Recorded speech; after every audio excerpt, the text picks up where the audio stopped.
সুপ্রিয় শিক্ষার্থীবৃন্দ, চ্যানেলে আসার জন্য ধন্যবাদ।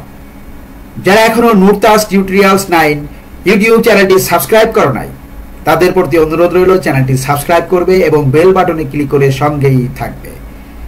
আজকে বিশেষ করে তৃতীয়, চতুর্থ, পঞ্চম শ্রেণীর শিক্ষার্থীদের জন্য ভগ্নাংশ নিয়ে সচিত্র আলোচনা করব, অর্থাৎ চিত্রের সাহায্যে দেখিয়ে ভগ্নাংশ বোঝাবো।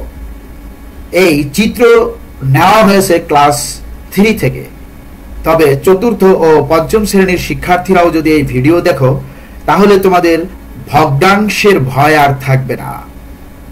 চলো তাহলে শুরু করা যাক। এখানে দুটি ভাগ সমান হলেও এখানে কিন্তু দুটি ভাগ সমান হয়নি। পাশের আকৃতির দুটি কাগজকে সমান 2 টুকরা করি। এই কাগজটাকে 2 টুকরা করলাম, বা এভাবে 2 টুকরা করতে পারি, আবার এভাবেও 2 টুকরা করতে পারি, আবার এই যে এভাবেও 2 টুকরা করতে পারি। সবই হচ্ছে 2 টুকরা। এটাও 2 টুকরা, এটাও 2 টুকরা, এটাও 2 টুকরা, এটাও 2 টুকরা, এটাও 2 টুকরা। এই বৃত্তটাকে আমরা এভাবে 2 টুকরা করতে পারি, এভাবে 2 টুকরা করতে পারি, এই যে, আর এভাবে এই যে 2 টুকরো করে রেখে দিলাম।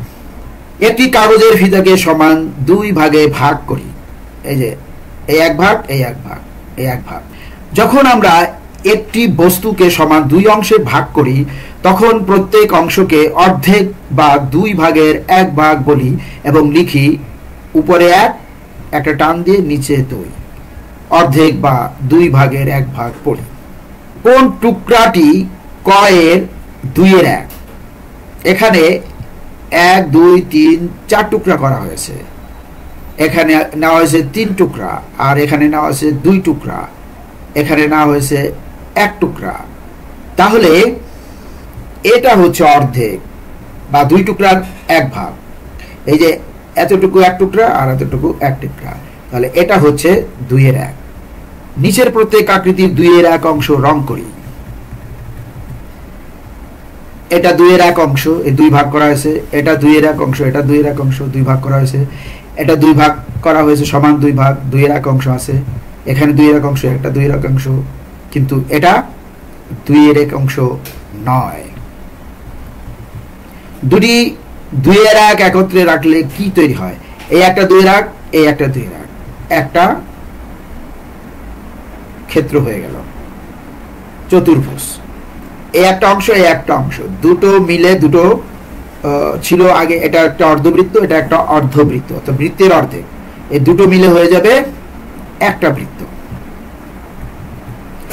দুইটি 2 এর 1 একত্রে রাখলে একটি তৈরি হয়। একটি কাগজকে 4টি সমান অংশে ভাগ করা হয়েছে। প্রত্যেকটি ভাগকে কি বলা হয়? যখন আমরা সমগ্র বা পূর্ণ কোনো কিছুর 2 অংশের একটি নিই, আমরা এটি লিখি 2 এর 1। তাই আমরা যদি সমান 4 ভাগ করি এবং একটি অংশ নেই, তবে লিখতে হবে 4 এর 1।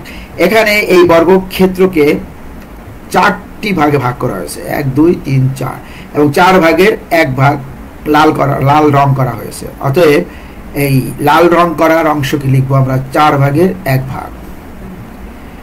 যখন আমরা একটি বস্তুকে সমান 4 অংশে ভাগ করি, এই অংশগুলোর একটিকে 1/4 বা 4 ভাগের 1 ভাগ বলি এবং লিখি 4 এর 1। 4 এর 1 বা 1/4 বা 4 ভাগের 1 ভাগ বৃদ্ধি করো, তাহলে 4 এর 1 অংশ পাবে। মানে সবগুলোই 4 এর 1 অংশ হবে। আর তুমি যদি এখন 4 এর 1 অংশ অঙ্ক করো, এটাও করতে পারো, আবার এটাও করতে পারো। এখানে 4 এর 1 অংশ নাই। যদি এটাকে এভাবে আবার একটা দাগ কাটো, তাহলে 4টে 4 এর 1 অংশ পাবে, বা এর যে কোনো একটা রং করলেই 4 এর 1 অংশ হবে। এই যে 4 এর 1, 4 এর 1, 4 এর 1, 4 এর 1, 4 এর 1, 4 এর 1, 4 এর 1, যে কোনো একটা রং করো। 4টি 4 এর 1 একত্রে রাখলে একটি তৈরি হয়। এখানে আছে অর্ধেক, এখানে আছে 4 এর 1, এখানেও 4 এর 1, এখানে আছে অর্ধেক, এখানে অর্ধেক, এখানে আছে 4 এর 1। উপরের চিত্র অনুযায়ী সঠিক উত্তরটিতে টিক চিহ্ন দিই। 4 এর 1 হলো 2 এর 1 এর থেকে বড়। এটা হচ্ছে 4-এর এক আর এটা হচ্ছে 2-এর এক, তাহলে অর্ধেক, 2-এর এক মানে অর্ধেক আর 4-এর এক মানে 4 ভাগের 1 ভাগ, তাহলে অর্ধেক বড়। এখানে বলা হয়েছে 4-এর এক হলো অর্ধেকের থেকে বড় সমান ছোট, এখানে বলতে হবে 4-এর এক হলো অর্ধেকের থেকে ছোট। 4-এর একের 2 টুকরা হলো 2-এর একের থেকে বড় সমান ছোট। এই যে 4-এর এক, 4-এর একের এই 2 টুকরা, এই নীল রঙের 2 টুকরা অর্ধেকের, এটা হবে সমান। 4-এর একের 3 টুকরা হলো অর্ধেকের থেকে বড়।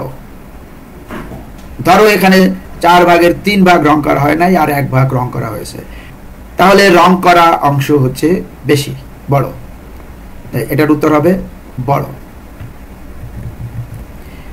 মিনা ডান পাশের চিত্রের গাঢ় রং করা অংশ তুলনা করে বলল 4-এর এক থেকে 2-এর এক ছোট।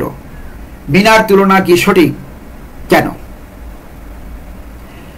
মিনা বলল এইটা হচ্ছে 2-এর এক আর এটা হচ্ছে 4-এর এক, নীল রং করা, অতএব 4-এর এক হচ্ছে ছোট আর 2-এর এক হচ্ছে বড়। এটাকে যদি আবার এখানে অর্ধেক করি তাহলে এই ভাগের সাথে এই ভাগের সমান হবে, তাই বলা যায় মিনার তুলনা সঠিক হয়নি, কারণ 4-এর এক হচ্ছে ছোট এবং 2-এর এক হচ্ছে বড়।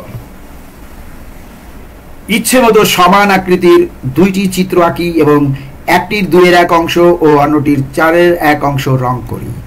এই একটা চিত্র, এর 2-এর এক অংশ অর্থাৎ এই যে অর্ধেক, এটাকে 4 ভাগ করতে হবে সমান 1 2 3 4, তারপরে এ পর্যন্ত হচ্ছে অর্ধেক আর এই অর্ধেককে আবার ভাগ করলে এটুকু হচ্ছে এখান থেকে পর্যন্ত হচ্ছে 4-এর এক অংশ। ধন্যবাদ যারা ভিডিওটি সম্পূর্ণ দেখলে।